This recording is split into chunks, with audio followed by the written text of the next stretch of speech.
So what we're looking at is a 2017 Ford F-250 Power Stroke, and the customer says the left rear bottom turn signal does not work. The bulb has been changed. So what I do is I look here and I figure out what common circuit I have. It's just my parking rear license lamps from the F-250 book.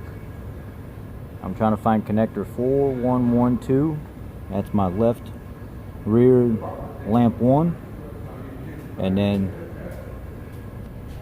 this is my left rear lamp 2, and lamp 2 is the one that's having the problem. So connector 4113. I flipped to my back of my book to look at my connector view.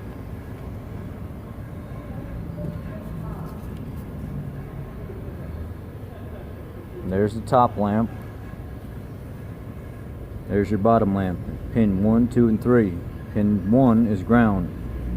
And there's your connector view with your locking tab. So what I'm going to do is I'm going to go over and check the ground. I'll come back and update you guys. It says ground frame rear left. Alright guys, so I know my pin 2 is my control for my park. And I know my pin 1 is my ground. So what I'm going to do is I got to power and ground for my light here. Okay, my light lights up, so I know pin 2, pin... What's got going on here? Little light. I know pin... Bulbs. My ground pin and my park pin is good. Now I need to figure out what's going on with my turn pin, which is this one here. So 2 and 3 are good. It load tested on the light fine, but I need to go to 1. Can you start it? Yep. Get close. So what I'm doing is I'm checking voltage on my pin 3, because that's my turn signal, and my ground is pin 1. So if you look, I go from pin 1 to 3, and the meter, it'll show that it's flashing voltage. So this is where things can be deceiving. It shows that it's flashing voltage, but it's not lighting anything up. So now I'll show you with the test light. There's voltage here, but there's no current here.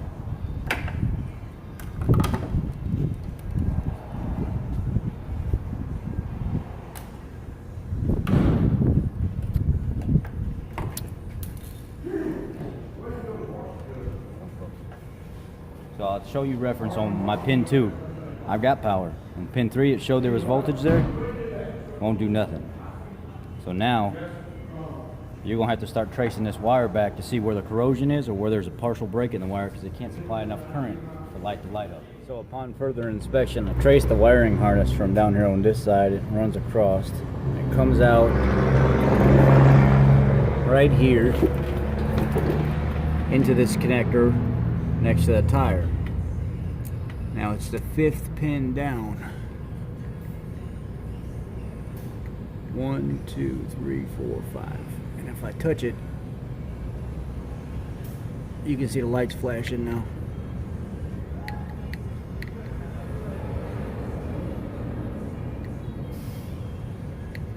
Which tells me I'm going to have to overlay the wire coming from this connector to the light, because that's where my resistance is at. Something in between here and over there is pinched or corroded. I'm going to overlay that wire because none of the other circuits are having a problem, and I don't see corrosion anywhere in this harness, so it's probably pinched somewhere. I can't feel it. It wouldn't make much sense to pull the whole circuit out and pull this tire and everything down, because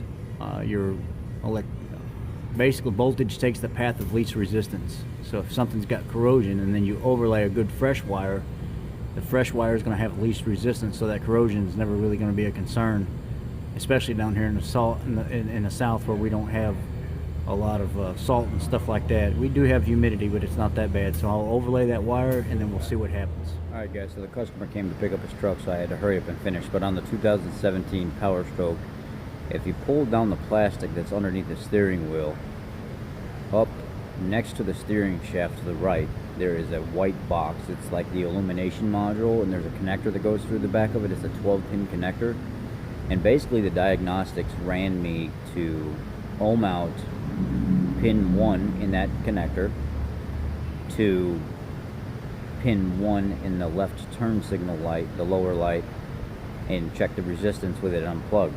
and the ignition off. And it was OL, which it should have read something, but it was out of limits.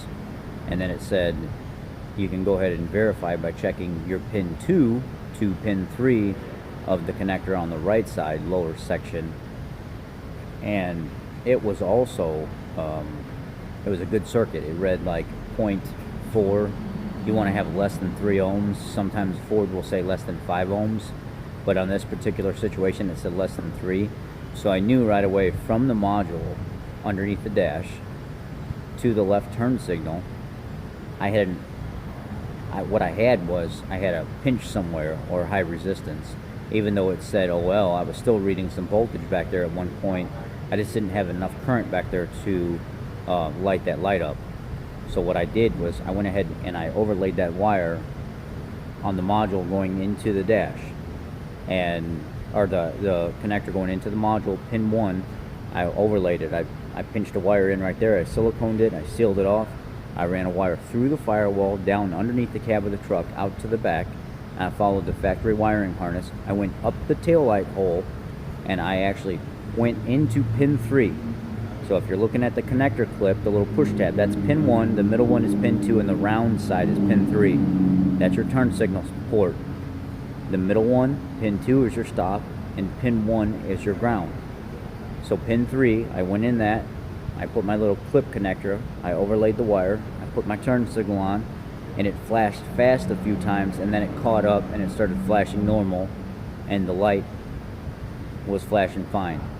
But there was like a code in the computer, B132 no, it's B132B-11, left turn signal body code.